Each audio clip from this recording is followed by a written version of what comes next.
Chapter 69. We make our way to New Orleans without incident. I remove a silver bullet from Meta's flank, though she did not appear to be bothered, after which she trots off while munching on an arm. Jimena informs me that only a nightmare and vampire with a true bond could call on each other like that, and that I must have been an exceptionally talented and domineering owner for her to be so subservient. When I inform my sister that Metis is anything but subservient and that the haughty, overgrown pony has a tendency to wander off when she feels like it, I am faced with a complicated expression. Somehow, I am not surprised, she declares after a while. Whatever that means. We take shelter for the day inside of the building that had hosted my fateful duel against Jimena. I learn that it acts as a sort of embassy, inn and government office rolled in one for the local vampires and their visitors. There, the knights relay the situation to a representative of the Roland and Ekon clans who quickly dispatch mercenaries to the location of the fight. When they arrive, both the White Cabal and the Order are long gone. A night later, we take a ship to Boston with Melusan, who is to be interrogated about the whole disaster and her role in it. We settle and another boat ride which leads to yet another case of boredom. There is only so much coast I can watch before it becomes tedious. I occupy my time by drawing some of the things I saw, like Jonathan's half-smile, the old woman sacrificing her life to save Sola, the albino nurse herself facing me despite her fear but before too much snot drips down her nose, etc. Anatole stops harassing me and I get to practice guessing cards with Aisha's help, something she assures me I am moderately talented at. In addition, I exchange a few words with Melusan on occasion. Our conversations are usually like this. "Oh, Ariane, I thought it smelled like sweat, mud and sugarcane around here. Is that you, Melusan? I thought it was someone important." And so on. I am so beyond ennui that I wouldn't mind a pirate attack. I would scream the random words that Dalton taught me and have somebody, anybody really, walk the plank afterward. Alas, the days of the dread pirate Ariane have not come yet. I pester a sailor until he informs me that we sail at a speed of 7 knots, then pester him further to learn that it is equivalent to 8 miles per hour, which is apparently really good for a sailboat. After a week of travel and at sundown, we come in view of Boston Harbor. The sea is covered in ships, warships, steamers and rowboats of all sizes. White sails and dark hulls contrast with the muddy green of the ocean. The flurry of activity does not stop, even at this late hour. We pass a few islands before our destination comes into view. An elevated landmass covered in buildings sits here, surrounded by waterways. Water on the other side as well, an old sailor comments laconically. Rows upon rows of warehouses and factories start from the shore and continue out of view. The uniform mass of their dark roofs is broken here and there by the spire of a church, or by the white columns of official buildings. Columns of smoke rise into the night air like so many snakes, and the air is charged with the perfume of brine and burnt sugar under the overwhelming stench of raw sewage. I scrunch my nose with distaste. It doesn't take us long to moor at a pier where several carriages drawn by lesser nightmares await us. We disembark and climb in without a word, and mortals soon lead us through the city. I look out the window as we pass by. I have never been to the original colonies, so this is quite exciting. We pass endless rows of factories, herds of animals led through the street, and a few markets smelling of meat, rum, and tobacco. The population here is so white, compared to New Orleans. And the richer denizens sound weird, with an accent I have never heard before. I drink the sights until finally, we reach the southern part of the city and nature makes a reappearance. I return my attention to the interior of the ride. Jimena, Anatole and Melusan ride with me. I cross eyes with the red-haired harpy. She smiles lightly and her lips spell the word bumpkin. Perhaps I should look outside more, it wouldn't do to slay her while she can still be of use. Cut stone and painted wood gives way to maple and birch as we ride south. After a few more minutes, we follow deserted trails until we enter a forest of tall pine trees. The scent of their sap and dried needles soothes my increasingly nervous mind, until we leave their cover behind. The path we follow leaves the forest behind and descends into a small expanse of flatland covered in vegetation. There, hidden from view, greenhouses and patches of greenery alternate with small homes lit by lanterns, with a few larger barns casting darker shadows. On the sides, the land falls abruptly into the sea so that an intimate valley is formed. In front of us and after the flatlands, a large mound of sheer cliff dominates the landscape, with the road dug into its stony flanks. Light shines from its summit and I can already see the edge of a slated roof. The carriages do not stop, and we slowly make our way up, past 2 security checks whose guards wave us forward. Soon, we reach the top and the manor comes into full view. We first travel through a last gate and a garden designed to look natural. Rows of trees block the wind and create hidden paths where revelers would have the illusion of intimacy. Behind that, the road ends at the foot of a majestic U-shaped edifice with the main body parallel to the sea. Its walls are of pink sandstone with only light decorations. 3 wings, each more than 60 yards long, shelter in their embrace a French-style garden centered around a fountain. A straight path leads from the entrance to a monumental set of stairs decorated on each side by columns separating the garden proper from a covered promenade. French windows on the left give me glimpses of a ballroom that could easily fit 100, and the entire second floor is adorned by one uninterrupted balcony. I can tell that there is a 3rd floor and attic, and I expect that as in most vampire strongholds, a significant part of the structure will be buried. The most striking thing is not the architecture, however, but the vampires. A dozen of them cross the garden at a sedate pace and lean from the balconies in small groups of 2 to 3. They affect indifference, but I can feel the weight of their attention on us. Their auras are deployed yet peaceful, and I can tell that most of them are masters with at least one lord thrown in. Jimena exits first and takes my sight as I follow. We walk in behind Anito, and I thank Sanayad's harsh training for without which my aura would have betrayed my stress. Instead of a standard hall, the entrance leads to a lobby with the opposite windows offering a view of the sea and beyond that, the mainland. Tables and couches set on thick rugs form a harmonious rest area around the hearth in which a fire burns quietly. Light is provided by multiple candles, though it remains subdued. On each table, pots filled with dried flowers and herbs perfume the air. It is not enough to mask the cold spice I associate with vampires. The air is heavy with it, both a welcome and a warning. A man stands in front of a front desk with his hand folded against his back. He wears an elaborate black suit with a bow tie that would look like a butler uniform were it not for the jacket being slightly too long and suspiciously heavy. Despite his obvious role as the welcome party, I find myself intimidated. His aura is powerful, probably more powerful than Moore's, and it has a wild quality to it that reminds me of werewolf. His eyes are so dark that I cannot tell the iris from the pupil, and he wears his long sandy-colored hair tied in a tail, as well as a short and well-trimmed beard of the same color. His face has a ruddy quality, as if he had been an outdoorsman before being turned. From his expression, I can tell that he is not pleased. The speaker expects you in the courtroom, he starts with a deep voice, immediately. His tone makes it clear that this wasn't a suggestion.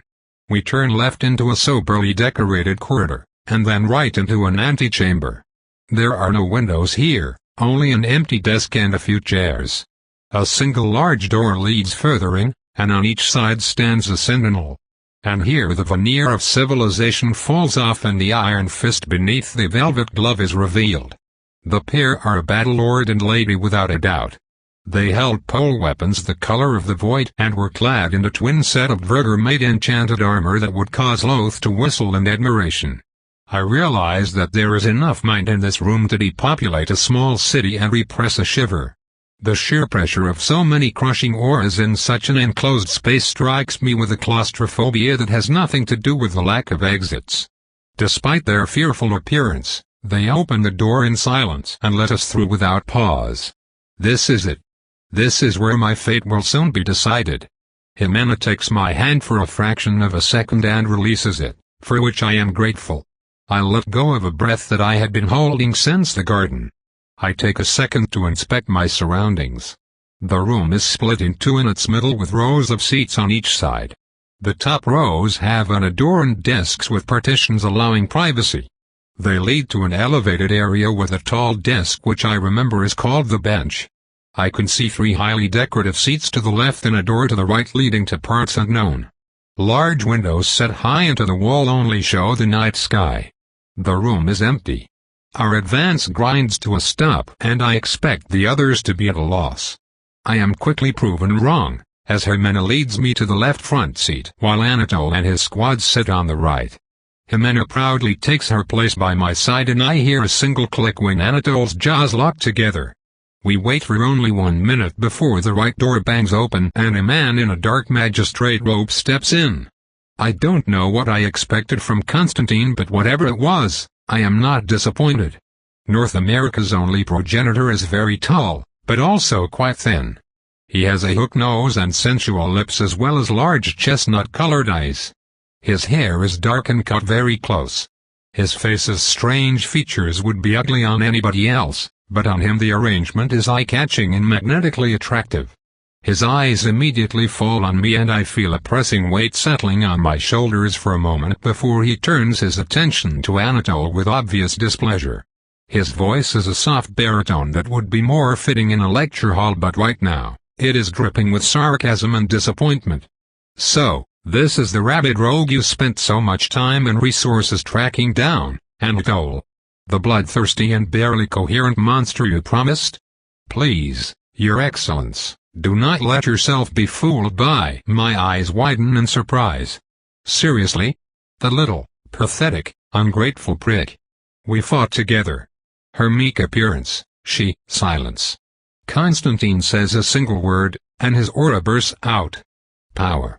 Unbridled. I gasp in surprise and pain, and even Jimena winces before the merciless display. My neck bends forward under the ominous pressure, and I fight to remain upright.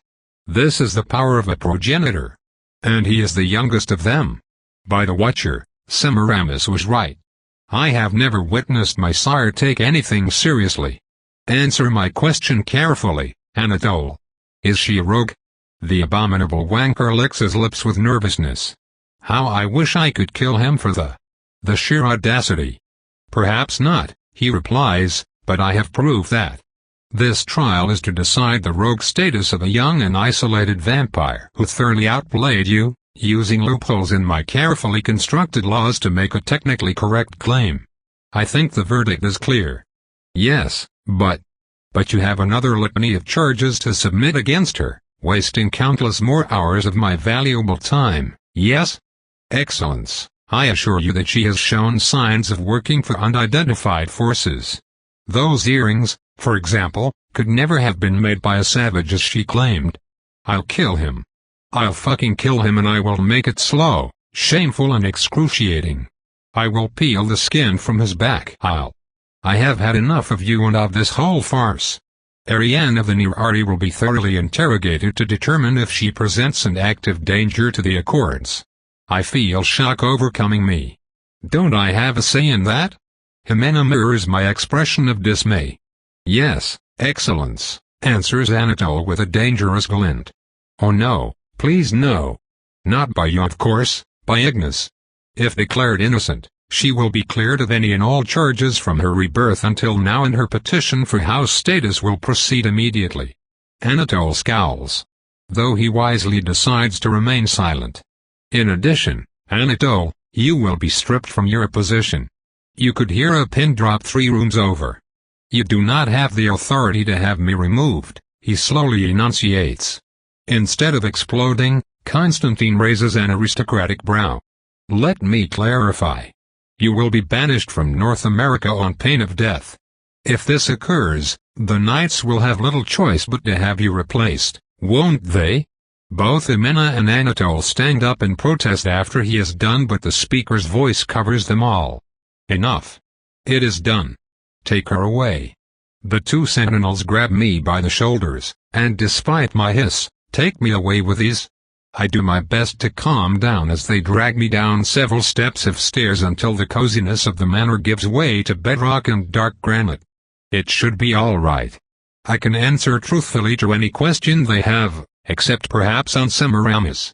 By the Watcher, I hope it will not count against me. It shouldn't. I have done nothing to harm the accords. Yes, if anything, I have been quiet and cautious. I think it will be fine. I will be fine. The pair opens a heavily reinforced door at the end of the corridor, and we enter a square room dug directly into the stone. A chair of dark iron. Heavy restraints. Pliers, pincers, a bracero. A painfully thin man with his chest bare turns as we come in.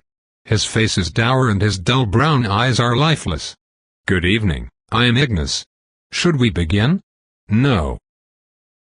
Ah, the issue with oaths is an intriguing one. Our minds are still surprisingly human. We are not automatons who consider all possibilities after all, yes? Sometimes, oaths may contradict each other. Take the case of a loyal knight who swore to protect king and country. What happens if he realizes that the king is insane? Would it be better to revolt to protect the country despite the destruction it would cause, or fight to defend the king? An intriguing situation, is it not? In our case, it will cost us, but we will decide or realize which oath is the most important. And so, some people could swear to withhold information before being questioned and thus be shielded from confession.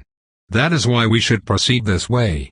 In the end, I will break you and learn all there is to know, and then, eventually, you will make a full recovery. Begging is useless. Bargaining is useless. It is but one hurdle to pass, but pass it you will. I am good at what I do. I worked on some of your siblings, you know? They were always too far gone for us to learn anything worthwhile. It is such an unexpected pleasure to cooperate with you. Oh, but this is a cooperation. I shall teach you much while we make our path together. For example, you care too much about your body's integrity and nudity. You are no longer immortal, yes? Your body will always recover from harm. It is just a vessel. Losing an arm is a hindrance, not a life sentence. Losing your eyes just means you need to rely on other senses while they regrow. Speaking of which, the most sensitive parts of the human body are the hands, the face and to some extent, the genitals. Vampires are especially sensitive to losing fangs. You can still feed properly even if you are missing some of them. Remember, they will grow back. Now, drink. To grow back selective parts more quickly, you need to focus your essence on the wound. You will know it works when the severed limb turns to ash. Try again. Faster, this time. Tell me of your path up to now. You were a city master, yes? Quite the smart little trickster you are. It will be a pleasure to see you grow. The master learned that she could see into the future. A seer HM. You do not have the contemplative personality to make full use of it, but I am sure the intuition that will result from this practice will be of use to a warrior such as you. The courtier drank the royal blood and became master. She slew the enforcer from the enemy clan. You treat the Fae as a faction? Oh, this is so very precious. You are an interesting one, Ariane of the Nirari. I have not been this pleasantly surprised in a long time. Rest assured that this tale is safe with me. The sun will grow cold before I break the secrecy of the confession. It is, after all, my most precious oath. The courtier followed the beacon. I would rather not hear this story. I know of whom you speak and would prefer not to attract her attention. The courtier ruled over Marquette. An interesting mix of Mascan and Aru doctrines. You will undoubtedly fit well with either group when the time comes for you to visit our birthplace. The courtier tracked the key and faced the herald. Magnificent. And to lose such an excellent vassal and carry on. You are a wonder. Those alliances you made will serve you well. Very few of us attract the favor of the Rosenthal, not to mention a major dwarf clan. The courtier lived and fought alongside Loth and for a time, the human Bingle as well. There are forces at work that operate on a different level than us. It is unusual for any of them to be so heavy-handed. I wish I could have witnessed it. The fledgling ran through the wilderness. You did extremely well. Most fleeing fledglings are quickly caught by simply following the trail of bodies. It takes cunning and caution to survive on the run. The fledgling served the Lancaster as their ward and their slave. It is not unusual for covens to pick up errant fledglings and courtiers from other clans. The way you were treated is an anomaly, however. Only the arrogant and foolish sharpen the blade that will be used against them. The fledgling struggled to remain herself after waking up. A most difficult situation. I understand that most masters carefully select and nurture those they will sire over a long period of time. It has been so for the past half a millennium. The girl. Go on. She. I said, go on. Third night. The naive girl swallows air in big dry gulps between two cracked lips. Her body is but one large sore covered in scabs from which blood slowly seeps. Broken bones and failing organs. She is dying and knows it. She wants the embrace of death, to just make it stop. It will not come. Something dark is eating her from the inside, keeping the reaper at bay. It should not be. Her feverish thoughts are muddied. Demons crawl from the walls and from under the cot she was dumped on to scratch at her mangled flesh, to gnaw on her shattered digits. Please, just let it end. Please. Heavy footsteps. The monster is coming back. She tries to scream. Only a broken rattle escapes from her tortured throat. He bites her again.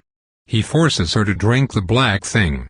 It is even more delicious than yesterday, and the pain of drinking it, the feeling of violation, is even more. Her heart stops beating.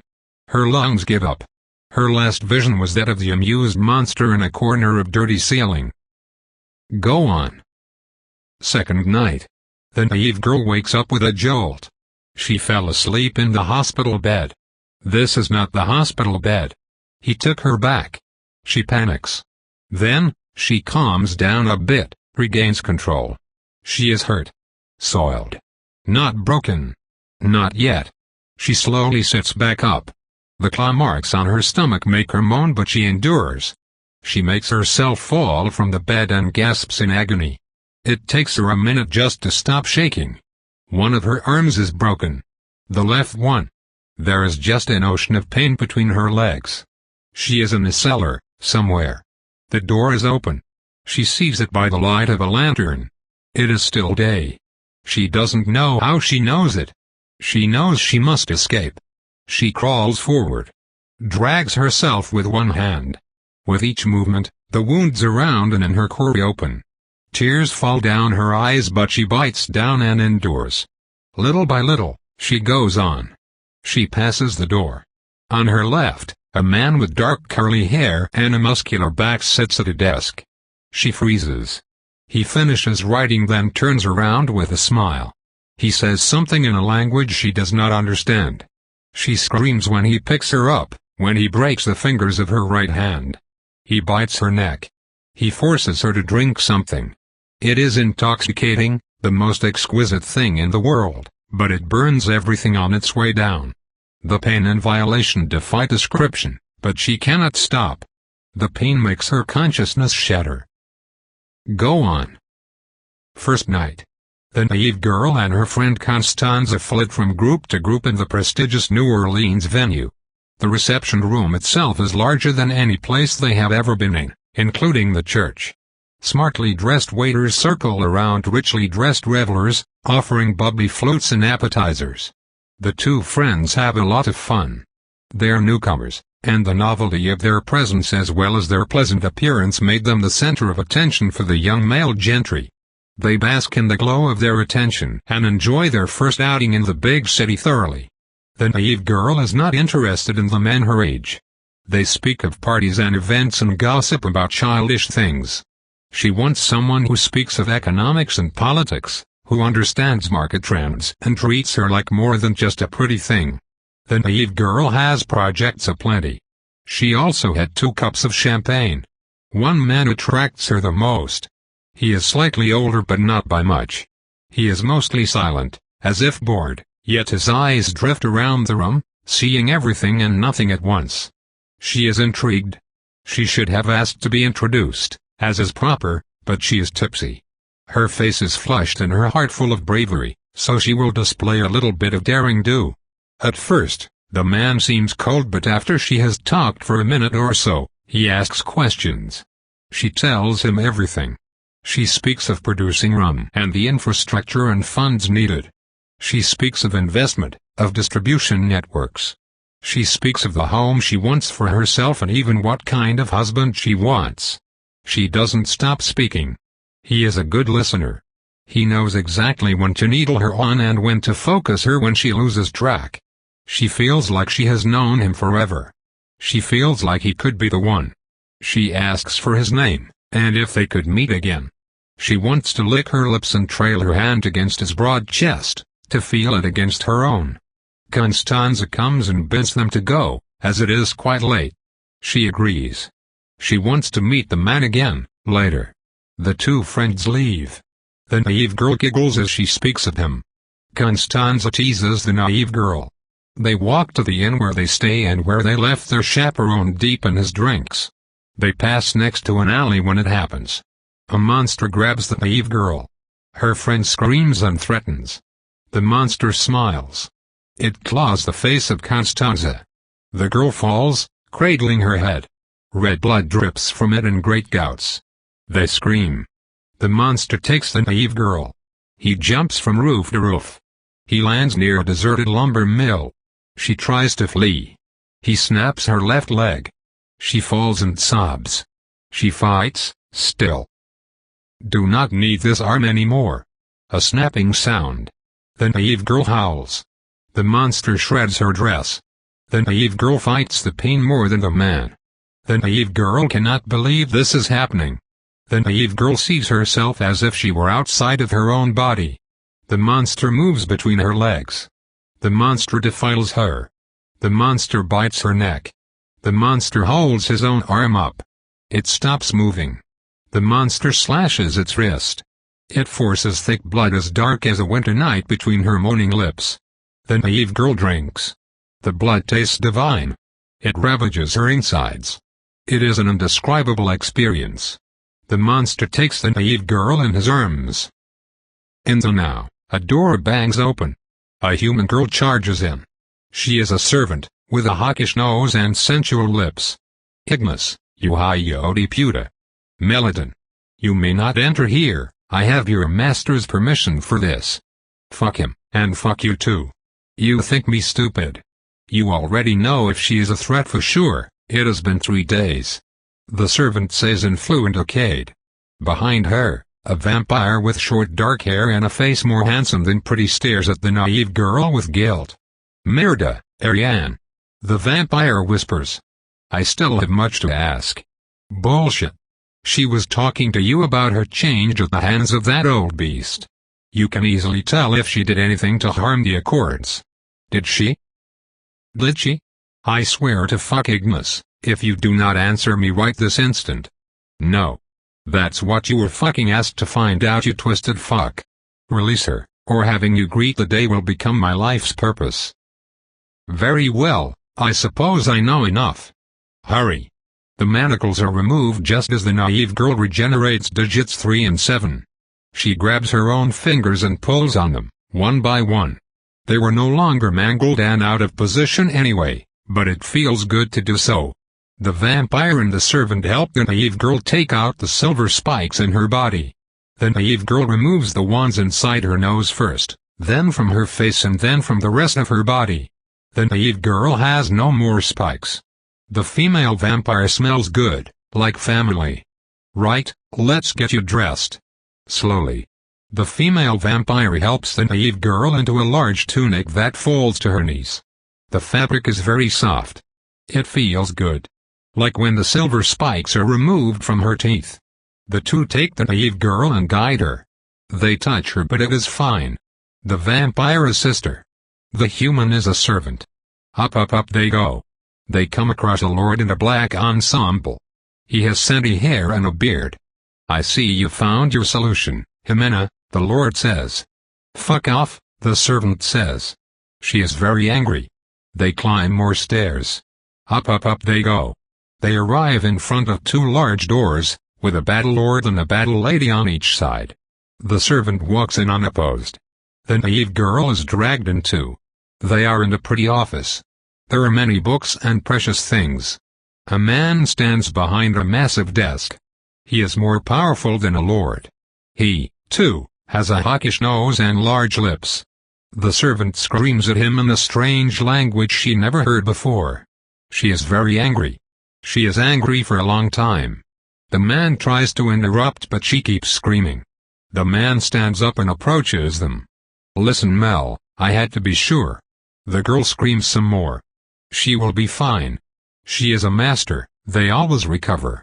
Look, she is all ready. The man crashes against the desk, then on the ground with a trail of dark blood dripping from his flattened nose. The naive girl looks at her fist, still in the air. Nobody moves, they just stare, astonished. Asshole. Asshole, she repeats. Asshole, asshole, asshole, asshole, asshole, I say. I jump on him. I punch him more. Asshole, asshole, asshole. Calm down, by the eye, not you too, the man protests while doing his best to fend me off. I am very fast and still manage to land a blow in his kidneys. Oof. Enough of this. Promethine, Constantine says. His aura flares, thick binding chains emerge from his hands and capture me with blinding speed.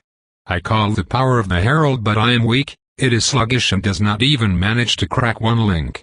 I fight against the restraints, with no result. And you too, are you not my bodyguards? The speaker asks. We are not to interfere in arguments with your servant. You were quite clear, the male lord answers coldly. In vampire terms, this is a scathing rebuke. The room falls silent, except for me. I am still fighting the bindings. I suppose I was hasty? Not the first fucking time either. I told you, brother, if you can't be arsed to get off your fucking books to rule properly, then give the throne to someone who cares. There isn't anyone I would trust with this responsibility. Then how about biting the bullet and doing your fucking job, since you committed to it? Huh? The servant retorts, unamused. The progenitor clenches his jaws but does not answer. Very well. Since Ignis found nothing so far, I declare you cleared of all wrongdoings, including your most recent attack on my person. Do not do it again. Appearances must be preserved, and I would be forced to take drastic measures. Asshole. I heard you the first 10 times, Ariane of the Nirari. Mel, find her a room in the left wing and stay away from the right one. The Lancaster delegation is there. The hearing would begin tomorrow. Now, go. The others take me somewhere as I desperately pull on my fingers, but no matter how often I do, the phantom pain remains. Come on, cold mind of mine. Do your thing. Push the memories in the background where they lose color and intensity. Make me forget. Please. In there, Jimena whispers, lie on the bed, Ariane. It's over now. I'll stay with you. Mel, I'm calling Ainsa to me. Can you get Wilhelm to send up something? Jasmine would help. I'll go now.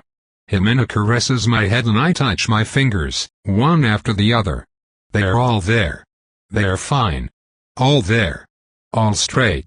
Fine. Fine, fine, fine. Yes. Fine. All there. The door opens once more and Ainsa comes in. She looks a bit older now, older than Jimena in any case, but not shockingly so. She lies by my side, so I am between them. The covers are comfortable. Ainsa is very hot also, so the feeling of her warm body next to mine is strange and rather comfortable too. A few minutes later, Melodin returns and lights a few candles, then starts a fire in the hearth. The perfume of jasmine takes over the room. It is nice. Jimena smells good, the room smells good now as a result. And safe. I slow down on touching my fingers, but I do not stop. I move my toes, also. Sometimes I move my arms because I can. The pattern of the fire is fascinating. The fire dances and rolls without pause, never twice the same. I watch it. At some point, the room grows darker because they close the shutters. Dawn comes. Chapter 70. Do not worry overmuch, I assure you that you are in good hands, Jimena assures me. That would be a nice change, I answer with a wince. Jimena says nothing, and she makes no comment when I lightly pull on one of my fingers. We make our way to the dreaded courtroom. I have no time to prepare, no time to work on anything. My hearing is to start tonight and this is it. My only saving grace is that the request not to delay came from my self-appointed lawyer, Salim of the Rosenthal, the same courtier who warned me of Lambert's coming. Jimena assures me that he is both experienced and competent. I do not have an eidetic memory, nor was I a lawyer in any point of my existence, so I shall rely on him. As my father would have said, they who choose to represent themselves have an idiot as a client. I just wish my fate did not depend on someone else, no matter how talented they may be. Just a warning, sister dear, if the Lancasters gain custody over me, I'm going out with a bang. If it comes to that, we both die tonight, she answers with a thin smile. There is not a trace of apprehension in her, though whether it comes from confidence in Salim or acceptance of death, I cannot say. Seeing my worried expression, she continues. Fret not. You will be a house before this is done. Then you will be free to go anywhere on the continent, visit Charleston, Boston, even make your own coven. Think of all the travels we could enjoy together, the people we will meet, and eat. It shall be glorious. Yes. Yes, I am so tired of being hidden. You will soon be embraced as one of us. You shall see. H.M. I was settled in a second-floor bedroom. The central wing of the manor is almost entirely dedicated to lodgings, as well as a few private reception rooms. The right wing contains suites meant for larger parties as well as a library, while the left wing is dedicated to offices and records. The underground floors go deep and are extremely well defended, with wards and mechanisms that make any day assault hazardous at best. Even Jimena does not know the full extent of its defenses. She tells me of a well-furnished armory, a sophisticated training room, magical workshops, and a torture room, I suppose. We make our way along a corridor soberly decorated in earthy tones and dark woods, and down a large set of stone stairs. Wards are set at regular intervals and designed to reinforce the structure and, unless I am mistaken, to resist fire. They taste of snow and suffocation. The stairs end with a corridor crossing the one I had taken 3 days and an eternity ago. We turn right and soon come in view of the courtroom.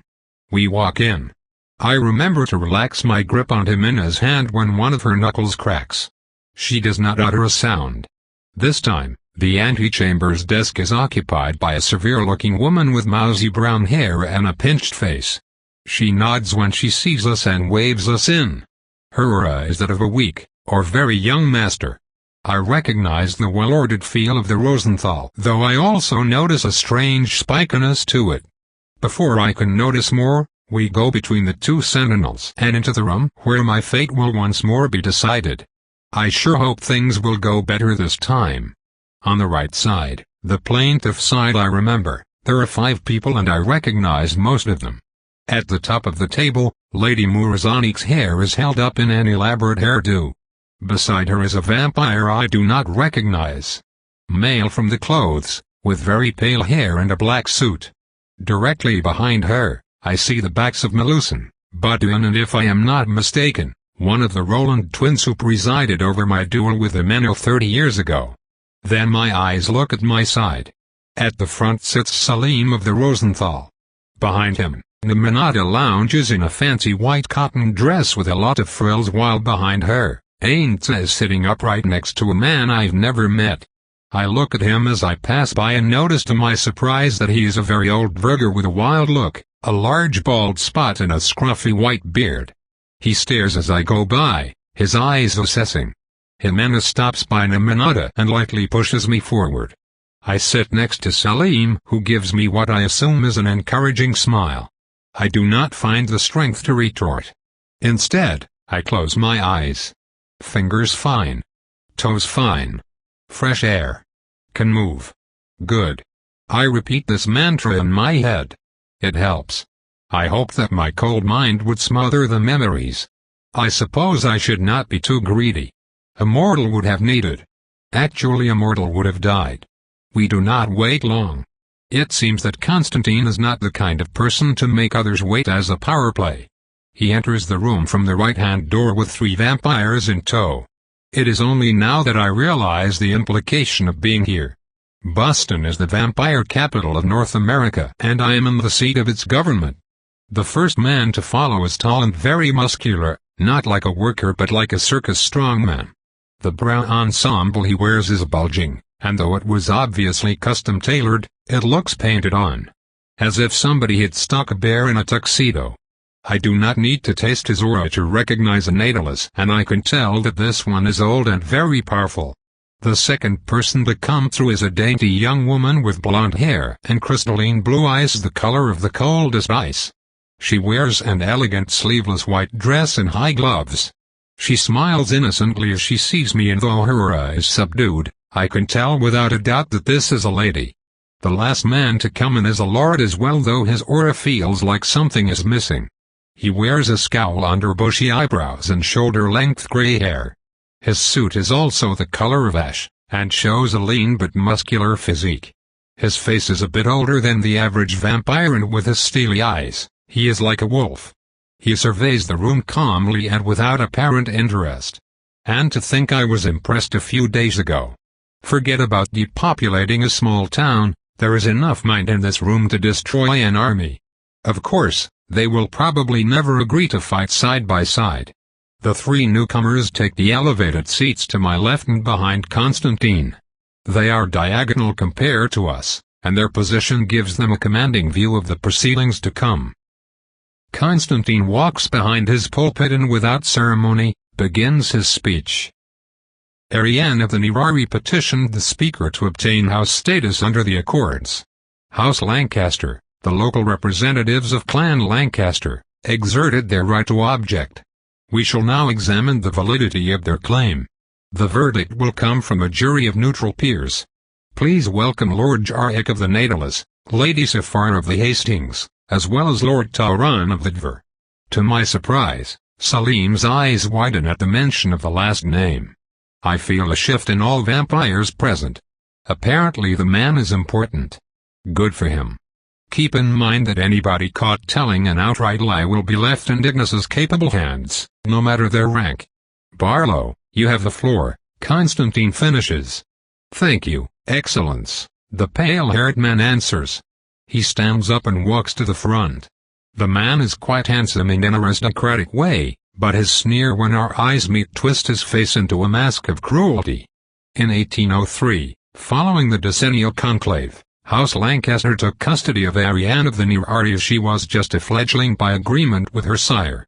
The house dedicated a considerable effort and resources to raising her, effort she repaid by fleeing her responsibilities 6 months later, after cheating on an accord-ordained duel and assassinating a coven made in a cowardly way. Following this, she left a trail of destruction across America that proves without a doubt that this woman cannot be left to her own devices. We argue that House Lancaster was wronged, and that our generosity was spat on by the defendant. All that we demand is justice. We ask for reparations and that the culprit be released into our custody until the debt is repaid, for her own good. Thank you. The scoundrel walks back to his seat with dignity. I seethe. The audacity of these people. Will this abuse ever end? Salim, you have the floor, Constantine says in turn. Salim stands up with a slight smile and takes the place Barlow had occupied. The defense argues that the liberation of Ariane from the torment she was subjected to was at the time a Lancaster internal matter. We argue that the plaintiffs do not have a legal ground to stand on, and that they waste this noble assembly's time with flimsy charges to get back at the vampire who outplayed them so thoroughly. We beg for the assembly to see through the ploy and bring the proceedings to a swift and just end. It lasts for one moment, but I can tell that Salim's plea finds echo in the speaker. He did strike me as a man who sees his own time as precious. Too precious, perhaps. My lawyer understands the judge well, an auspicious start. As Salim walks back, I realize that for the first time since leaving Marquette, I am feeling a new emotion. Hope. Barlow, you may start. Excellence, I call forward Lady Moore of the Lancaster. The haughty woman walks forward into a small circle to the right of the open space I had not noticed before. She stands there as if her mere presence was a privilege we should appreciate. Her testimony is a heart-wrenching tale of how she rescued me. Single quote from the clutches of my sire, a man known for his depravity and the horrendous way he treats his spawn. No objections there. The lady then elaborates on how she wanted to give me a chance at life despite my unfortunate ancestry, and did her best to educate and guide me until my fateful betrayal. I am furious, though I hide it rather well, and find out that being angry helps. I do not feel so haunted anymore. Instead, I add more, anecdote, and that sniveling little prick to the list of persons I will personally flay alive, then dip in a barrel of freshly squeezed lemon juice, before roasting them over a pit. Salim's turn comes. The difference between him and Barlow is striking. While the unctuous bastard speaks in flowery language interspersed with witty traits, Salim is sober and to the point. What compensation did you receive from Lord Nirari besides custody of my client? Objection, voices Barlow energetically. Irrelevant. Constantine returns his gaze to Salim, indicating that he may answer. Excellence, the plaintiff presents taking Ariane as a favor done to her. I merely wish to demonstrate that it was anything but. Constantine's attention goes to more. This is a false dichotomy, young sir. I can act in a way that is beneficial to both Ariane and myself. Intelligence in business is not a flaw. So this was a business deal first and foremost, and as for beneficial, I have a copy of a letter sent to the Accords Administration dated August 1803 signed by your hand, asking for recognition for, and I quote, neutralizing the threat of a Devereux spawn. I suppose this was you displaying intelligence while being your usual benevolent self, Lady Moore. Silence. No further questions, Excellence. I know that nothing concrete was achieved with this exchange. This was merely a preliminary testimony to establish the circumstances of my servitude, and yet Salim broke their narrative. My status went from protégé to that of asset in only a few sentences. The next person to come up is Badouin, and I force myself not to smile at the implication. Malusan should have been next if they wanted to prove how much they contributed and how I repaid them. Their decision is probably for the best, though the jury might wonder why she did not intervene. The loyal servant explains in English, and in gory details, how I cleared a warehouse for him. He remembers how in the course of my work I displayed cruelty and malice beyond what was needed. He speaks of broken wrists and shattered limbs, of men and women drained of blood as soon as I was given the opportunity. His twisted tale does not anger me. Badouin is a servant and servants align with their masters. It is the way of things. After Badouin is done with his wild exaggerations, Salim stands up and smiles. How many separate missions did you trust Ariane with Lancaster business? Give us an estimate. Trust. Smart choice of words, Salim. Badouin hesitates. You mentioned at least 13 different instances where she proved excessively violent, so I ask again, how many missions did you send her way? 50? More or less. Remind me, how many Lancaster vampires were present in the city during that time? They were not always there. Answer the question, please. 7. There were 7 vampires to handle Lancaster affairs, and yet you relied so much on the fledgling from a different bloodline. Their time is precious.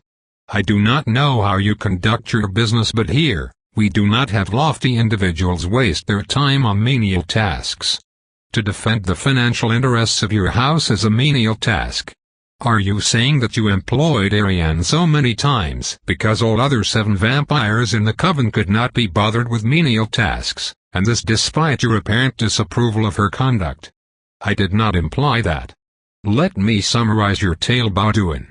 You repeatedly called on my client for sensitive affairs despite being extremely displeased with her savagery, because all 7 other members of the coven were busy with extremely important and sensitive cases. Yes? Silence. Don't bother answering, Badouin. Another question, when you mentioned my client ravenous thirst, how many people had she already fed on those nights? I am not responsible for the vampire's feeding habits. Ah, but as your master's executor you should have been aware of the status of the fledgling you unleashed upon the city, yes? Surely you would not have let a thirsty fledgling run around without supervision and without feeding her? Such an irresponsible act would have been a grave violation of the safety clause of the Accords. She was not running unchecked. I was very careful. Were you? How did you enforce her obedience? Silence. Up till now, the jury had been quiet. This last sentence wakes up their interest. Suddenly, the atmosphere gets heavy and the weight of their attention falls on the servant. Answer the question, Baudouin, Constantine says in a deceptively soft voice. With a pain-based control bracelet. Painful, awkward silences for judgmental sets of eyes land on Lady Moore. To her credit, she doesn't flinch. I know I would have. To summarize, the Lancaster benevolence implied grueling work, poorly managed feelings of a fledgling and loyalty enforced by a pain bracelet. For once, I will agree with the plaintiff, there are indeed reparations to be made. No further questions, Excellence. Baudouin walks back to his place as if he were on eggshells. The hostility in the jury's aura is an exceptional thing, as our instincts will naturally blunt the desire to harm servants. It appears that I am not the only one who despises captivity, and worse, captivity under someone who isn't a vampire. I steal a glance towards the Lancaster bench. Barlow and Moore are as impassive as ever, but behind them, Meluson's fists are clenched. Our eyes meet briefly. I understand that Salim is well prepared and doesn't need my input. He knows much about me and what I have done through Emena, Nami, Isaac and Loth. I still think him reckless for proceeding so fast. There could be information I did not share yet and could be relevant for the trial. The next witness to be called by Barlow is one of the Rowland twins. He recounts how he presided over a duel and confirmed it was to the death under the Accords. Salim only objects when Barlow implies my duplicity instead of demonstrating it, and does not ask questions. Then Constantine declares a short recess. He leaves the room first, followed by the jury. They gauge me as they pass by. They look interested. The defendants are the first to leave and we are escorted to a receiving room by one of the speaker's silent sentinels. The groups do not leave together as a precaution against sudden violence. A wise choice, as I would happily stab them if I could get away with it.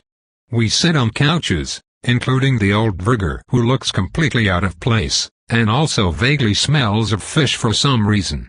Introductions first. I ask in English to be polite, and look at him. "And knew who you be, lassie?" This voice, the insane eyes, the incredible age. "Are you Erlinger?" I know of Erlinger. Loth mentioned him often. Erlinger is ancient and pretty much a legend in Verger clans. His temper is the subject of many a ballad, and so is his lust for women and mead. It is said that he broke his first axe on the head of one of Trajan's legionaries.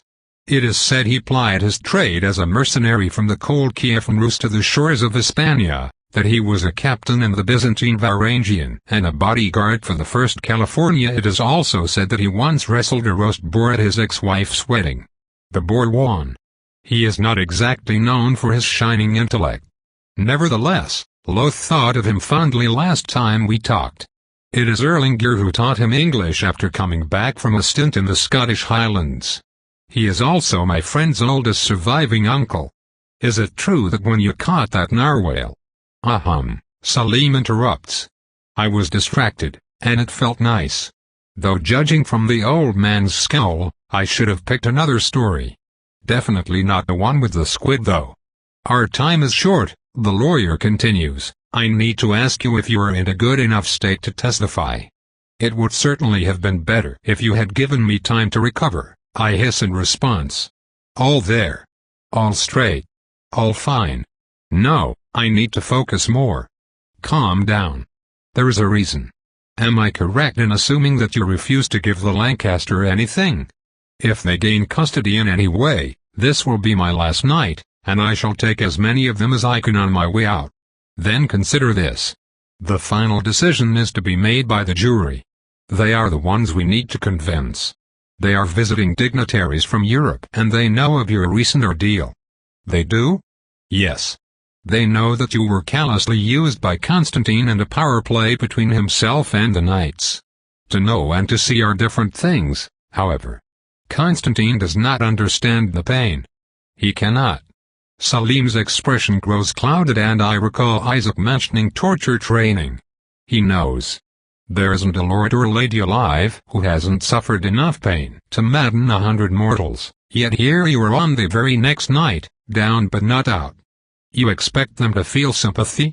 Not sympathy, Ariane. Respect. Jimena sits closer. With a light finger, she brushes the side of my arm. On the other side, Nami bumps my shoulder. Very well, I will do it, I reply. Salim prepares me for the next 15 minutes, insisting that no good lawyer asks a question he doesn't know the answer to. I use the opportunity to indicate that Melusin's loyalty is uncertain, something that Salim is sure he can exploit if they try to use her. After that, I ask for a bit of privacy with Jimena. The others queue out of the room without complaint. When? I ask. When will it stop? Yes. I am sorry, sister. I wish I had an answer, but I do not. Lord Saron could help you. Ah, perhaps later. Know that once this is over you will be free and have as much time as you need to recover. You have been either hiding or fleeing since you became one of us. Consider this, you will be able to visit any of our cities and be welcomed as a guest.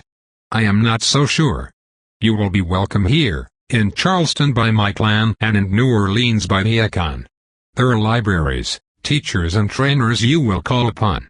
There are wonders to visit and parties to attend, people to meet who were alive when Columbus was soiling his britches. Think about it. I can't. I can only.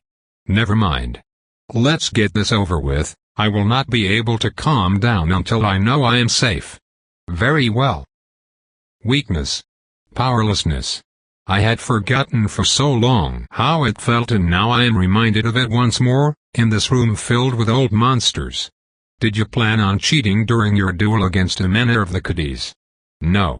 Did you do anything that could be considered cheating? No. Did you know you would face her in battle? No. You must have suspected something to happen, though. I expected something to happen, yes, so I was very surprised when she stabbed me in the heart. The members of the jury shift, perhaps amused? In any case, my innocence in subverting an Accord-sponsored duel should be established.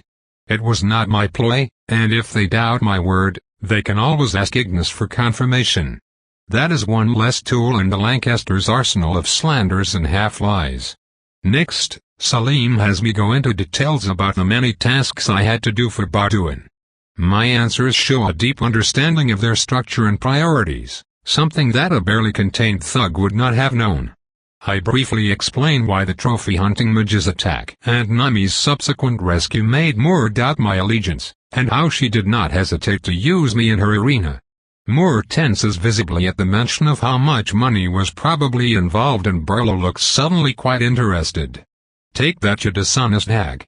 Salim's measured diction calms me down, and I realize soon that the three members of the jury intentionally subdued their aura. They do not feel so domineering anymore, instead, they are slightly protective. Yes, they are dangerous, but not dumb, or at least, not right now. It still takes all my willpower to stay upright. I just want this to end. I will go on a little bit more and all will be fine. Barlow stands up to interrogate me. Salim's advice was to answer the truth and not to worry about any impression I left. So, I will do that. I do not think hard, and I do not play coy. I answer concisely, and that's it. You went back to see your family, didn't you? Yes. Did they welcome you back? Yes.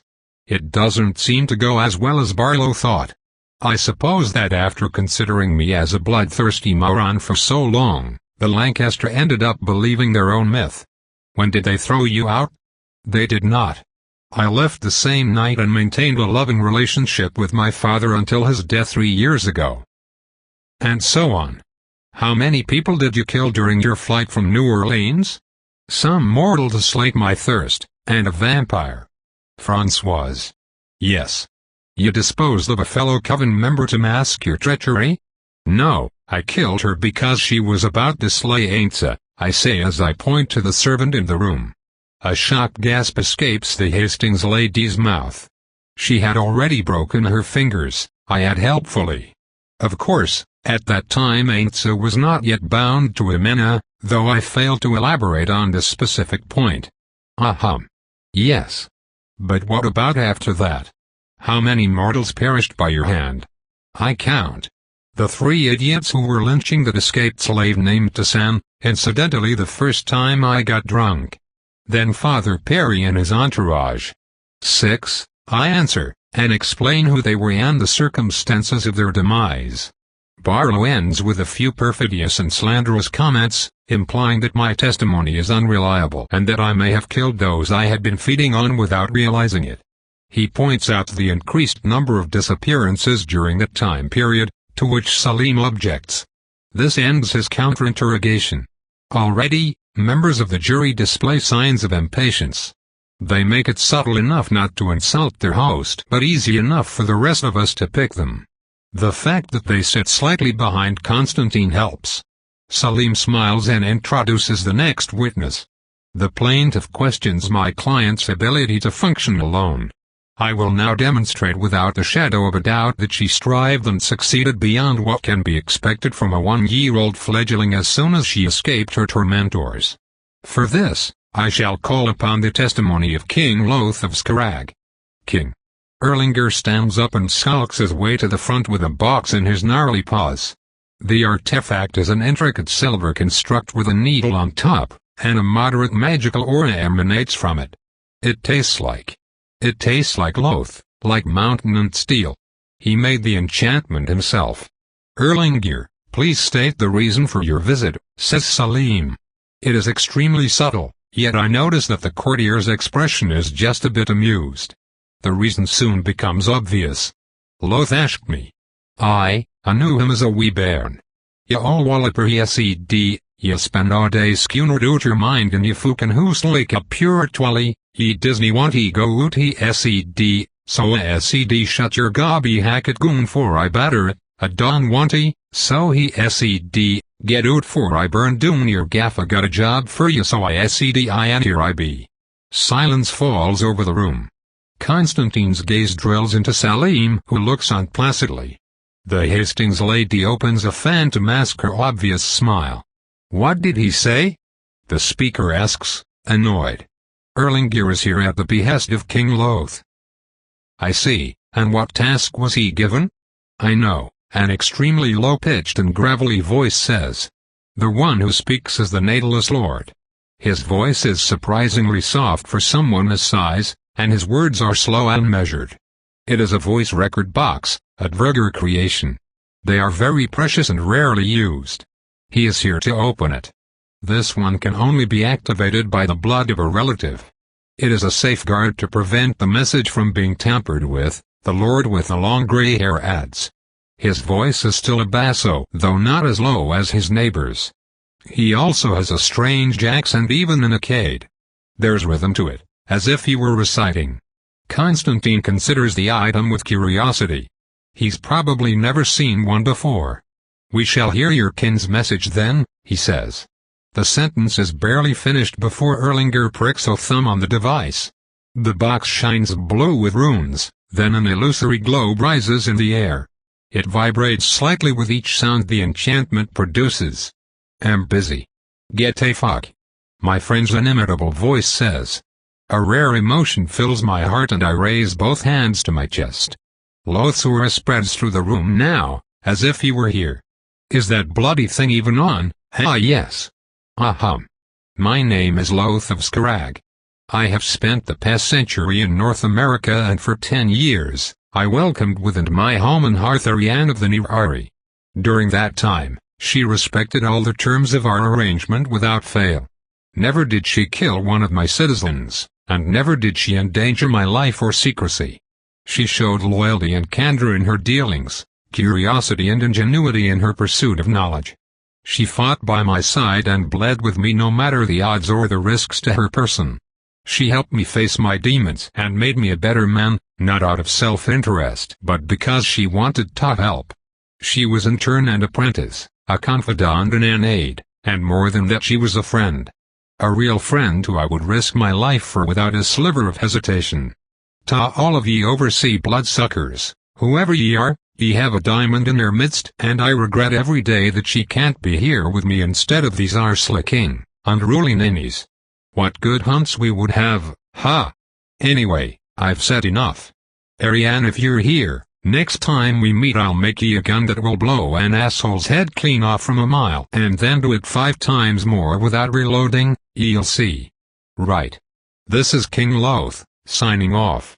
The sound bubble dissipates and I let out an uncontrolled gasp and lightly bend forward. Happiness. This emotion is so fleeting and precious that I forgot about the whole hearing to focus on the elusive warmth in my chest. I let it go through me. Only when it dissipates in the cold recess of my unbeating heart do I open my eyes again and straighten out. Both the jury and the speaker are looking forward, though I know they saw my reaction.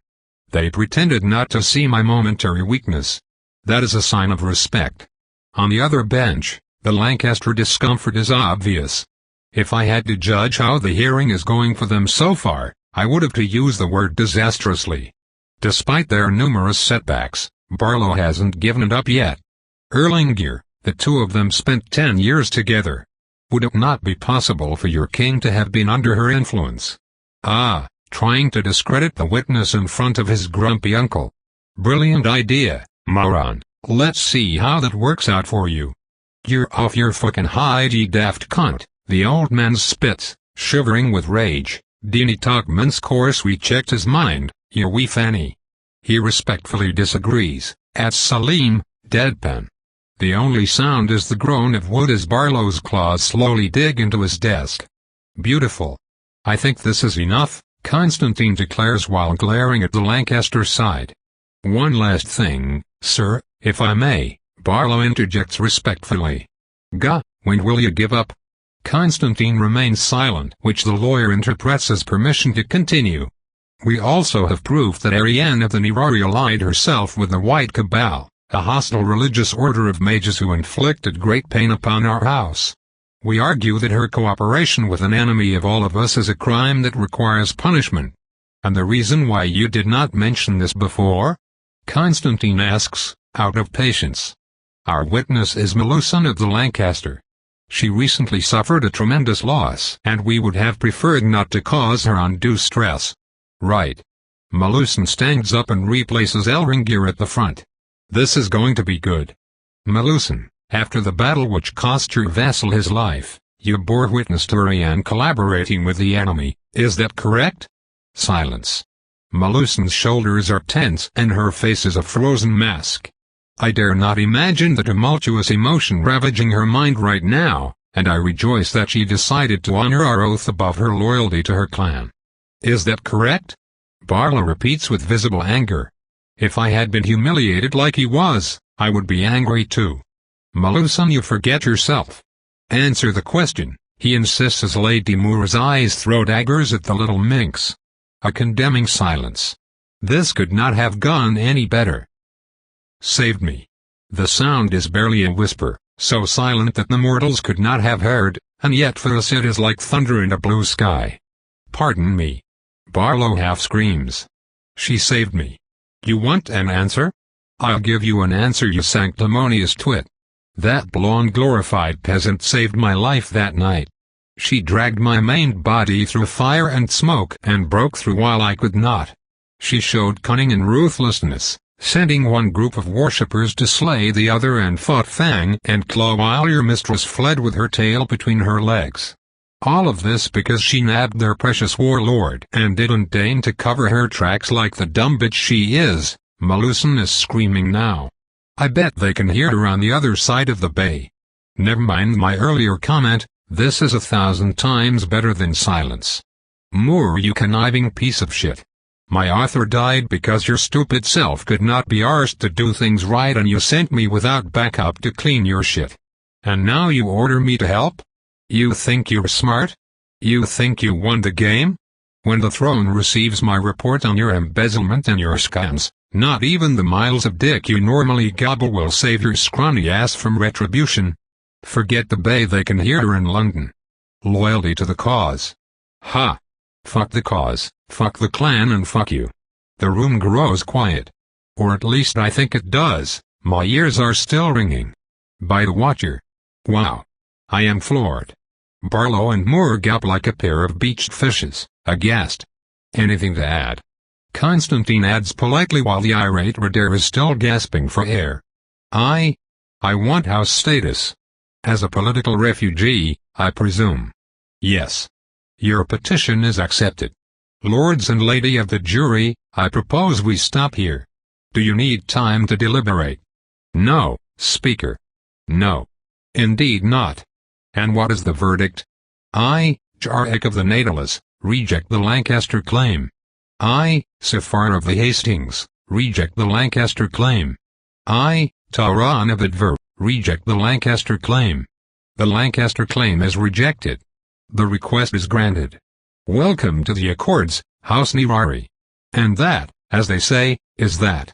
List of bloodlines. Amaretta, a bloodline focused on prophecy and vision. Their progenitor is active but only meditates. Most Amaretta members are female and they are concentrated around the western Mediterranean. Known member, Aisha, member of the North American Night Squad Amaretta, the progenitor. Cadiz, a clan based in Spain, whose members are known to achieve supernatural focus. They boast many of the world's greatest duelists, though they sometimes suffer from tunnel vision. Their progenitor has gone through a portal in search of a challenge. Many of their members support the Inaru faction. Known members, Saron, Lord, first met by Ariane in the fortress, contributed to her escape in exchange for Lancaster confidential information. Jimena, Ariane's friend and blood sister, Knight, owner of a soul sword called Justice. Suarez, Lord, first encountered during the Charleston heist. Ariane had previously rescued his vassal and he repaid his debt by helping her escape the Night Squad when they came to slay her. Constantine himself has not yet sired a spawn. His powers are unknown.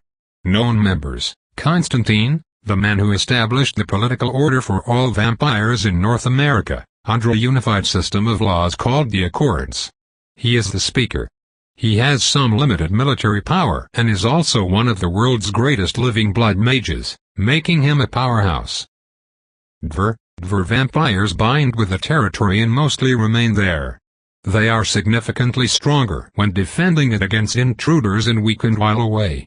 All of them support Anaru and make up most of the Alliance's upper ranks. Their progenitor is asleep in his city somewhere in North Africa, while his descendants concentrate around the Middle East and Eastern Europe. Known members, Tauran, Lord. Not much else is known at this juncture. Arenwald, based in Germany and Central Europe, Arenwald vampires favor nature and the wilderness. They are the only bloodline animals do not shun, and rear most nightmares. Some of them can perform druidic magic and their progenitor turned himself into a tree. They contribute heavily to the followers of the path, the third vampire faction. Known members, Agate, Ariane's jailer back at the fortress when she first woke up. He turned against his superior Lady Moore out of hatred and opened the fortress to the Order of Gabriel. He was killed years later. Wilhelm, not much is known about this lord, only that he is Constantine's steward. Hastings can walk in undirect sunlight, though they consider it unpleasant. They also naturally wake up early and can consume food and drinks. In exchange, they are physically weaker than the other bloodlines, though they should never be underestimated. Their progenitor recently eloped with a mortal and they hide somewhere in the English countryside. The clan is a major contributor of the Mask Alliance. They concentrate in the United Kingdom and France. Known members, Hastings, the progenitor. She is on holiday. Safar, not much is known about her yet. Ekon vampires are obsessed with new experiences, gathering their impressions in a magical repository known as the Great Book of the Ekon. Their progenitor died to experience the sun and share his experience. Several copies of the book exist across the land updating themselves as soon as a new entry is made. Ekon vampires possess increased thirst and pain resistance to assist them in their endeavor. They are mostly neutral and seldom gather, preferring to travel the land in their never-ending quest for the new and the exciting. As a result, they do not have a main territory. They are also one of the few clans recruiting in Central Africa and the Guinean Gulf. Known members, Nemenata the Singing Spear, Master, Ariane's friend. Known for her reckless nature and legendary sexual appetite. Cow, Lord, one of the few Akon who does not travel much. He handles Akon financial interests in Louisiana and is a major supporter of the clan as one of their few sedentary lords. Cullinan vampires can resist and even wield holy symbols so long as they believe their cause is just. Their progenitor was killed in combat and devoured by Nerari. They make their home in western Russia, particularly around Moscow and St. Petersburg. They are neutral. No known members so far. Lancaster vampires are exceptional at charm. They are the other clan operating in the United Kingdom and also support Mask. Their progenitor was killed by a once-in-history alliance of mages, Gabrielites and even some vampires. Known significant members: Moore, Lady, previous head of the Louisiana House. Melusan, recent master, made a nuisance of herself for Ariane. Capable mage. She recently entered a truce with Ariane. Lambert, master, enforcer, mage, had his heart on the other side of his chest. Slain by Ariane in single combat. Natalis vampires boast incredible physical strength. It comes at a cost to their intellectual abilities, though most of them are not completely stupid. Their progenitor has disappeared and some suspect that he has died. Natalis are mercenaries and bodyguards, having very few holds of their own. Most Natalis lords support the Inaru faction. Known members: Jarek, Lord, not much is known about him yet. Nerari, the Devourer bloodline, the first vampires. Nerari can absorb a fragment of the strength of their victims and keep it for themselves at the cost of particularly strong instincts. Because of the progenitor's use of his spawn, only 4 Devourers are currently alive, while some newer bloodlines boast numbers in the hundreds. Lord Nerari himself is locked in a secret war with his mother, a conflict that has spanned millennia. He is considered unstoppable by most organizations. Known members: Nerari, Ariane's sire. Ancient Prince of Babylon. The first one to receive the elixir of flood eternal life. He is cruel and vindictive, though he always respects his word. Ariane, you know. Svyatoslav, the first spawn to gain his independence. Svyatoslav was a prince of Kievan Rus. He is currently operating in Russia. Malakim, Nerari's right hand, a tortured soul devoured by hatred. Roland vampire boasts an unbreakable will that lets them train harder, fight longer and pursue passions with more determination than any other bloodline. They, unfortunately, tend to be stubborn as a result. They are based in France and make up the core of Mask's military. They have a tradition of being patrons of the arts, even more so than the Rosenthal. Their progenitor is currently slumbering in an unknown location. Known members: Gaspard, Lord, slain by Nerari at the vampire fortress after provoking him. Anatole, a master previous head of the Night Squad, he is an arrogant prick. He went after Ariane hard out of blind hatred and got exiled for it. Nashoba called him a pretender. Rosenthal, the Rosenthals boast an eidetic memory and synthetic mind. They are completely neutral and act as the Laura keepers, bankers and administrators of Vampirikand. They benefit from a positive relationship with other factions of the supernatural world and boast a powerful immortal military made of well-trained and loyal mercenaries. Rosenthal vampires are mostly uninvolved and are forbidden from taking part in conflicts by their progenitor herself. They operate out of Switzerland but recruit everywhere. Known members: Isaac, Ariane's banker and wealth manager. He became a master following a hunt they shared. He has a rebellious streak. Salim, Isaac replacement after he departed from America. Vanheim, the wild cards of their kind. Their powers are unpredictable, and the progenitor is unknown. Vanheim are rare, few, and often isolated, though they are not shunned outright. Known members: none so far. The 3 vampire alliances: Masks dominate Western Europe. They favor infiltration and influencing the world from the shadows. They are known patrons of the arts, funding extravagant works and hosting grand balls. Their games and contests are often cruel. Masks dominate Western Europe except for Spain. Inaru members postulate that vampires, as long-lived and resilient individuals, have the potential to be superior rulers.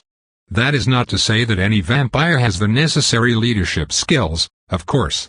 Members of Anaru will semi-openly rule small domains over which they have near complete control, employing talented mortals as representatives and agents.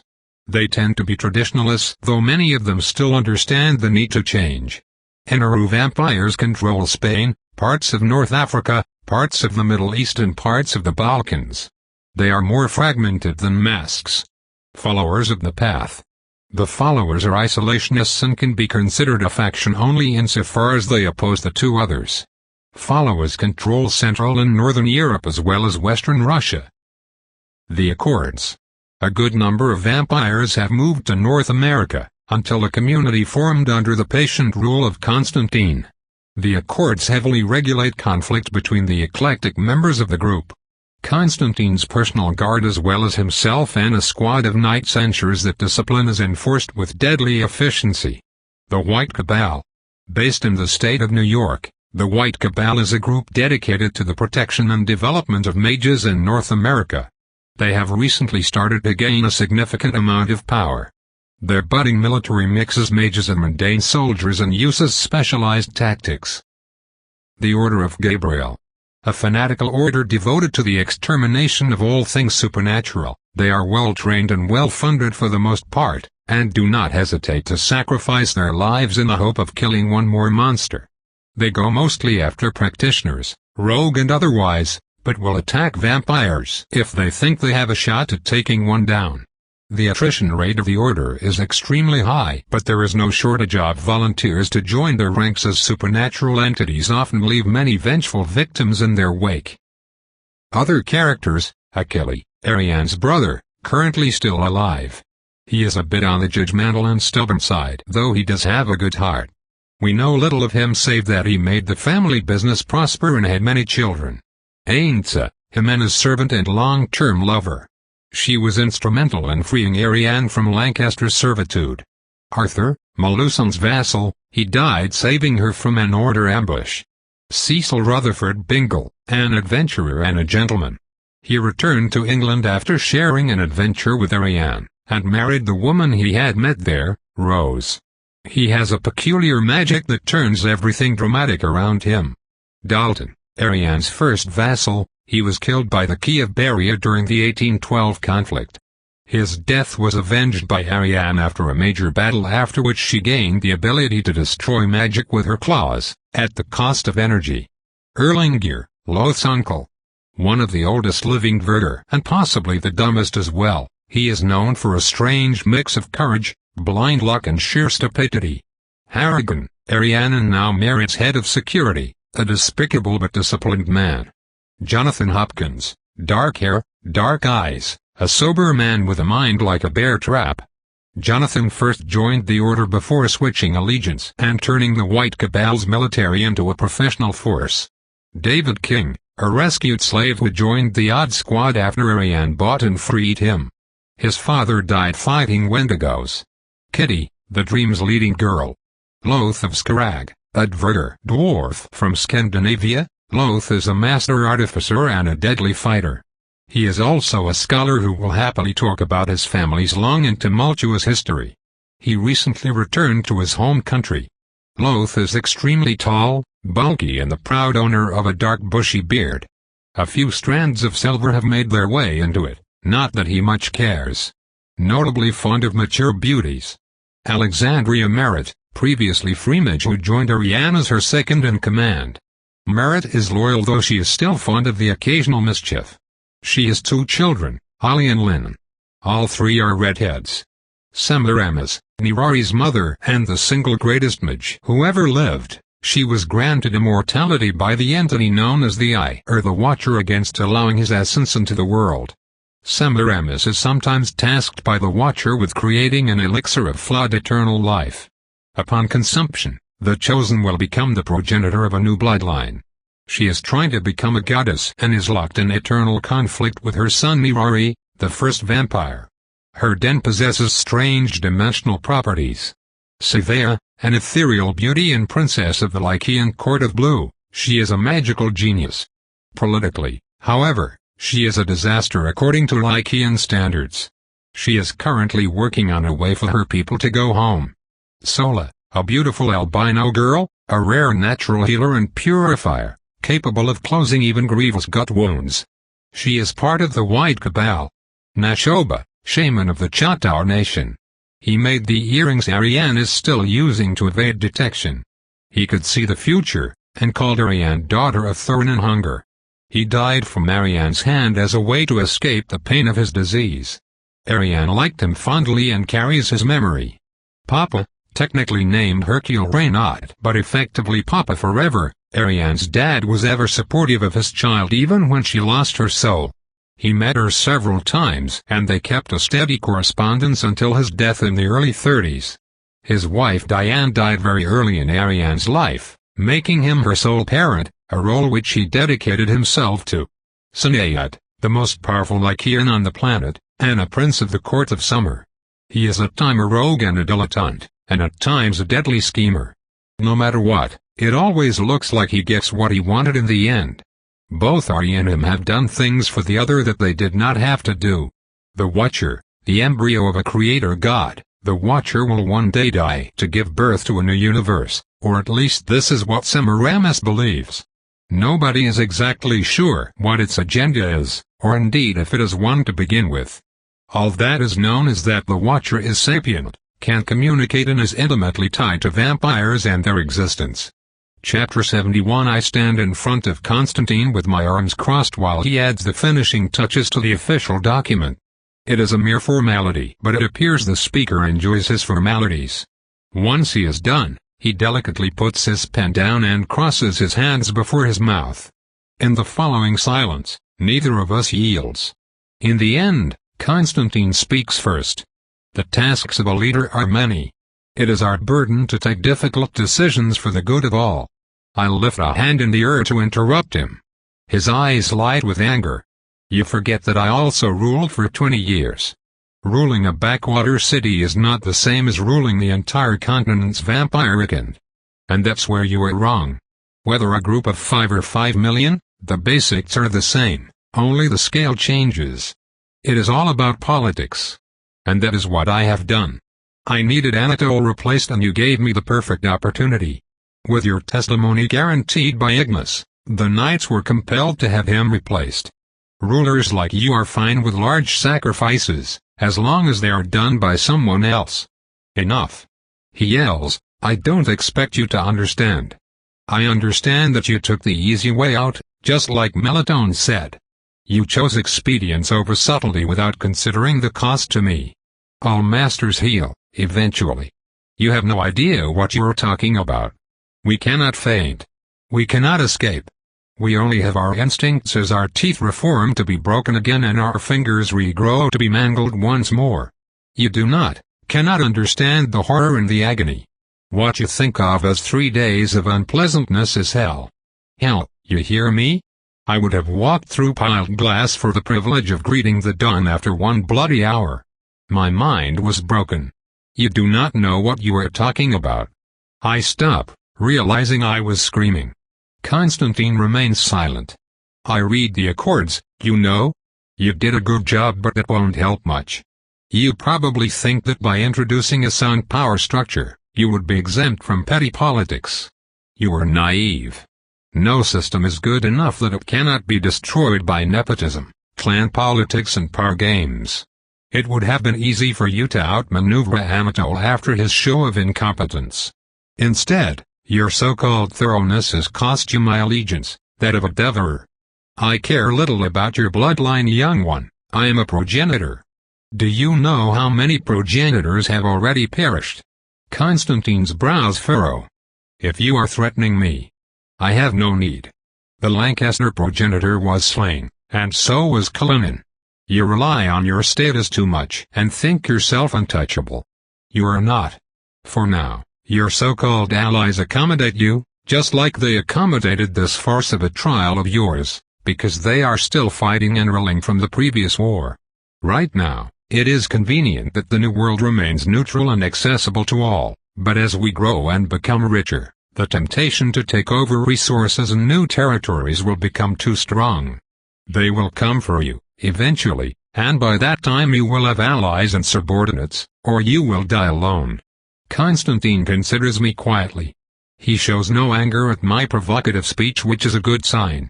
You are not the kind of woman who speaks in vain. Am I to understand that you would work for me? I will never work for you, but I would work with you, under one condition. Name it. Your blood.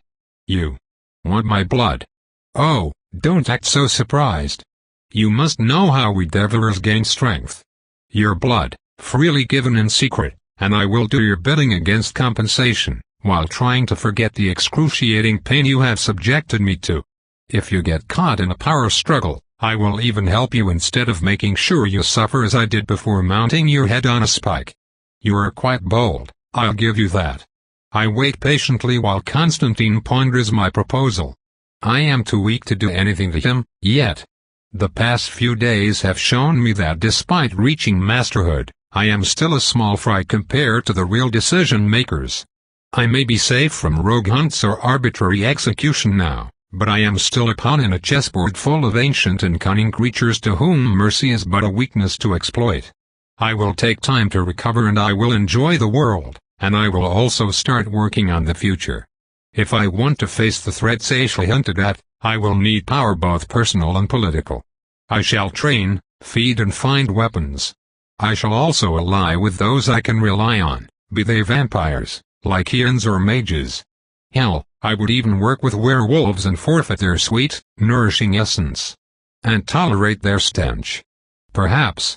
Constantine sits back into his cushioned chair. He has reached a decision. Your words have merit. Melitone mentioned something similar, and as much as I regret it, I must deal with the world as it is instead of as it should be. Here is my proposal. Complete a task for me and I will let you draw my essence under strict supervision. Afterward, you will be in my employ for a period of 2 years, during which you will have the liberty to refuse the tasks I give you. I will also compensate you more than generously for each one that you complete successfully.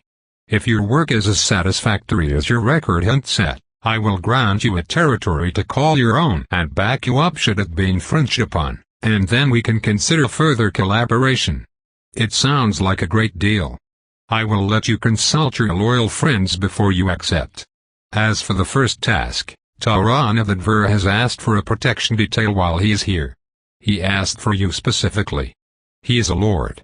Why would he need protection? The Adver are linked to their domain. Inside its boundaries, they have great powers to call upon, while outside they are weakened.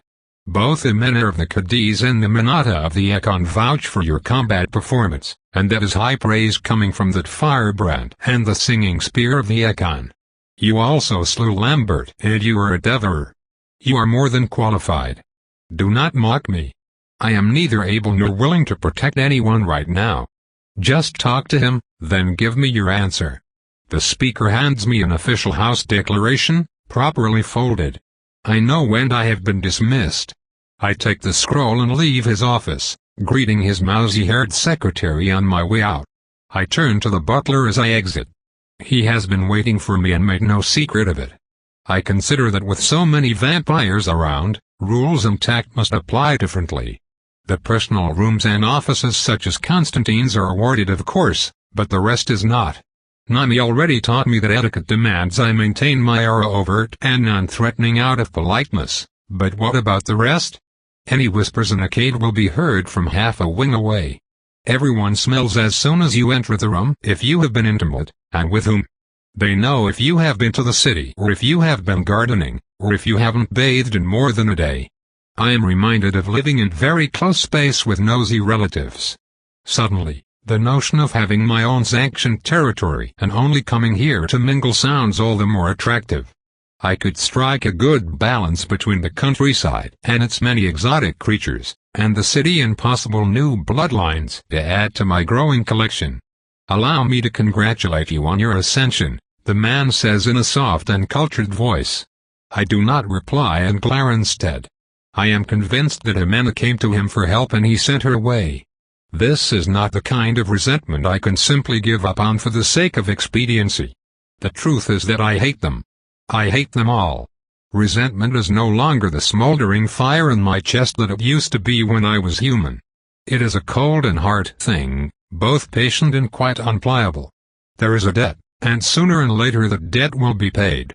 What Ignace said was wrong. My body is not something that must only be preserved for the sake of survival. I am also my body. By maiming it repeatedly as he did, he hurt me in a way that I had not been even when my heart was damaged. Contrary to my expectations, the butler only smiles. Would you care to share the cause for your amusement? I ask. Not amused, only relieved. If you had been all smiles after what was done to you, I would have known you to be a snake. Instead, you show me your teeth so I know you to be a wolf. And I know you to be an asshole. What am I to do with this piece of information? Language, young lady. Fuck you. He sighs, giving up. Not that I do not enjoy our current conversation, Lady Nirari, but I feel obliged to mention that your friends are waiting. Ah yes. I stop rubbing my fingers, which are all there, intact, and indicate that he should lead the way. By order of the speaker, the South Wing Suite number 2 is yours for the month. You have also been granted access to a secured vault, should you prefer to slumber underground. Your friends are waiting for you in your personal quarters. We climb up a set of stairs, coming across 2 mortals in colorful dresses showing plenty of cleavage. Their cheeks are flushed and they smell of perfume and sex. The pair curtsies, keeping their heads bowed as we cross paths. I can feel through my aura that their vitality is a bit depleted, signs that they fed someone recently. Lord Jarek occupies the other suite, Wilhelm comments in lieu of explanation. We come across a courtier in a form-fitting, daring red dress of expensive make who also bows as we pass by, and quickly reach our destination. The butler also bows before presenting the suite. There is a lot of bowing going around and, fortunately, I am not the one doing it. Here we are. We should discuss your introduction ball at some point. Come see me once you have recovered. I go in without waiting. The ball can wait. I want to talk to everyone. As soon as I close the door behind me, everyone inside stands up to welcome me, even old man Erlinger. I notice that Sorrel, the mage who allowed me to talk to Isaac through a crystal focus back in Marquette, is also present. The small number of guests is at odds with the grandeur of the receiving room. Contrary to the rest of the manor, which favors earthy tones, the decorations here are in shades of white and deep blue. The furniture is lavishly decorated with bronze and engravings. There are enough seats to host a party. My friends have gathered around a central table upon which a few snacks and drinks have been set. Erlinger is nursing his second bottle, and looks distinctly tamer than before. I approach with a smile. I am safe here, and surrounded by friends. All is fine. I force myself to relax my shoulders. All will be fine. In time. Congratulations. The yells erupt. I am quickly surrounded, though I also notice that they leave a respectful distance between us. I don't want that. Nami is in front of me, so I grab her into a hug. I trust Nami. Clawed hands part my hair, rest against my neck for an instant, then trail down my spine. I shiver lightly at the intimate touch. A low rumble shakes her chest.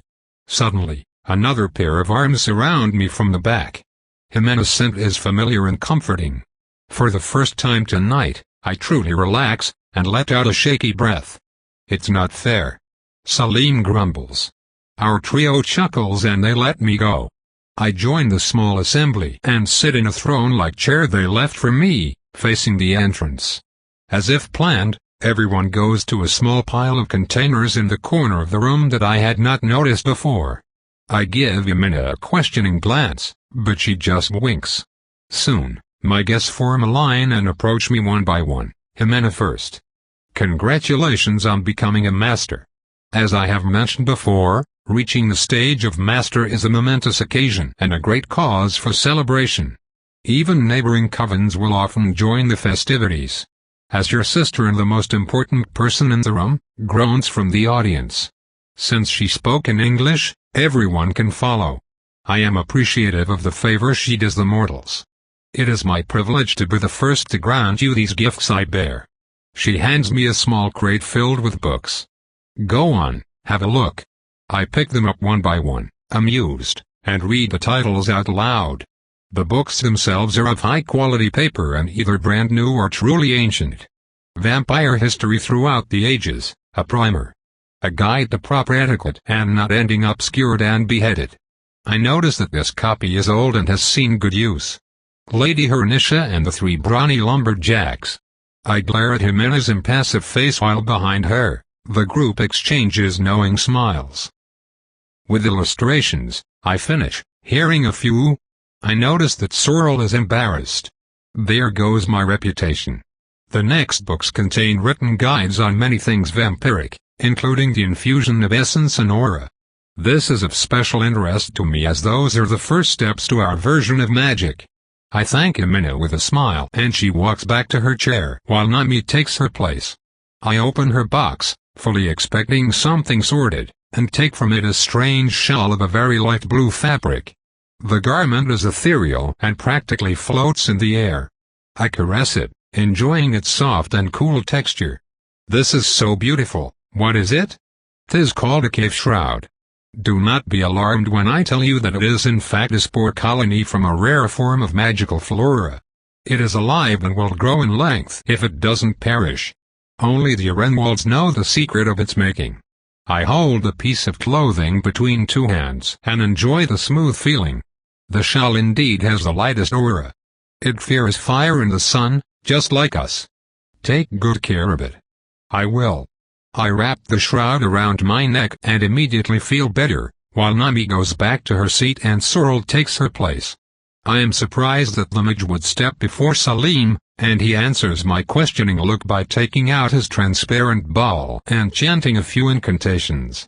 The crystal apparatus grows cloudy, then clears away to reveal a desk organized with manic attention. Isaac smiles as our eyes meet. Ah, Ariane. Excellent. Excellent, yes. Congratulations on reaching masterhood and house status. I was already glad to call you a friend, and now I am proud to call you a peer. I have prepared a small gift to celebrate your independence. Please accept it as a substitute while I correct this unfortunate situation. It is so good to see you, Isaac. Your consideration is gift enough, I assure you. Nonsense.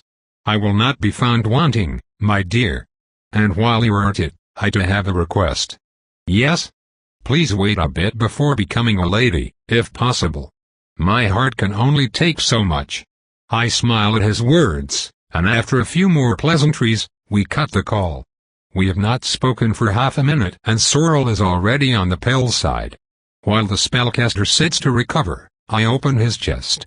Inside, I find a deed to a significant share of the coal company operating in Marquette, as well as a notebook enchanted to accept more pages. I set them aside with a smile. Salim is next, and he offers me a card upon which is the address of one of Boston's most up-and-coming tailors. He managed to get me exclusive services for 2 weeks. I will finally have the opportunity to replenish my wardrobe. Please, do not see it as a criticism of your current apparel. Not at all. Thank you, this is very thoughtful, Salim. You are welcome. After that, Ainsa gives me a pair of small concealed pistols which I immediately love, and Erlinger delivers a massive crate with a small letter covered by loathsome unmistakable scribbles. Ariane, here is a suit of armor, hope you didn't fatten too much and that I still got your measurements right. I'll send you an experimental gun you might like as well. It is not suitable for humans but perhaps you can put it to good use. I hope to see you soon, Loth. I take out a black, heavily enchanted ensemble. It is to my old suit what a ball gown is to a maid's uniform. Plates and scales cover every inch of it with glossy darkness, each enchanted separately and linked with minute precision. The chest is covered by a single large plate upon which a haunting rune is etched. It looks like a circle open at the top, with 2 wing-like lines going up and to the sides. Midway through the wings, downward formations have been placed, looking suspiciously like fangs. Forget discretion, this is an armor made for war. Anyone who sees me in that will know that I am here to kill, and that I can afford to do so in style. I bet that thing could stop an enchanted blade, or a volley of bullets. It is a royal gift. Now I understand why Loth always complained about poor tools and materials. This is what he can accomplish with proper instruments. This is what the true work of a centuries-old master is. This is the dress of a queen, made to clad her form as she drenches the world in blood. I love it. Love it, love it, love it. I want to try it on. Even the others are looking in wonder. I grab the thing and disappear through a door leading to a luxurious bedchamber in the same style as the receiving room. I quickly remove my last surviving dress and put on the armor, fastening it quickly. The inner fabric is smooth as silk, and though the armor itself is heavy enough that a mortal would struggle moving in it, it doesn't hamper my movements in any way. I feel giddy, and when I walk back out, the vampires cheer while the mortals look on with mixed dread and admiration. I wish I could use a mirror.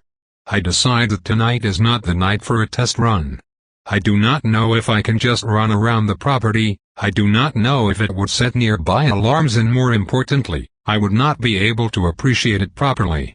I changed back, and we have a pleasant time together, speaking about everything but politics and torture. Between Jimena's knowledge, Salim's wit, and Nami's and Aintz's humor, the conversation is as effortless as it is pleasant. I also learned that I am free to organize my introduction party and that they look forward to it. When I mention Constantine's offer, all agree that it is an excellent deal, almost suspiciously so. Salim wagers that Constantine is trying to mend our relationship, while Jimena believes that the speaker sees me as a potential enforcer. Nami merely asks that I make sure to have hunks on hand for when she decides to visit. Sorrel is the first to leave, exhausted. Erlinger soon follows, but not before I make sure he leaves with the gift I prepared for Loth back in Marquette. Salim is next, as he has work to do, and I smirk when Nami manages to drag both Aintzla and Jimena away. She is the very soul of corruption, that one. Once I am alone, I retire to the bedroom. Somebody left the secure sarcophagus I always use on the small days by the bed. Before retiring for the day, I make a list of everything I will do next. I need to plan the ball. I already know what I want to do, what sort of image I want to give. I need to accept Constantine's offer and get in touch with Tauran of Adver, see what he needs. I need to network while I am here, and find new creatures to sample. I need to learn how to do magic. I need to learn how to obtain a soul weapon.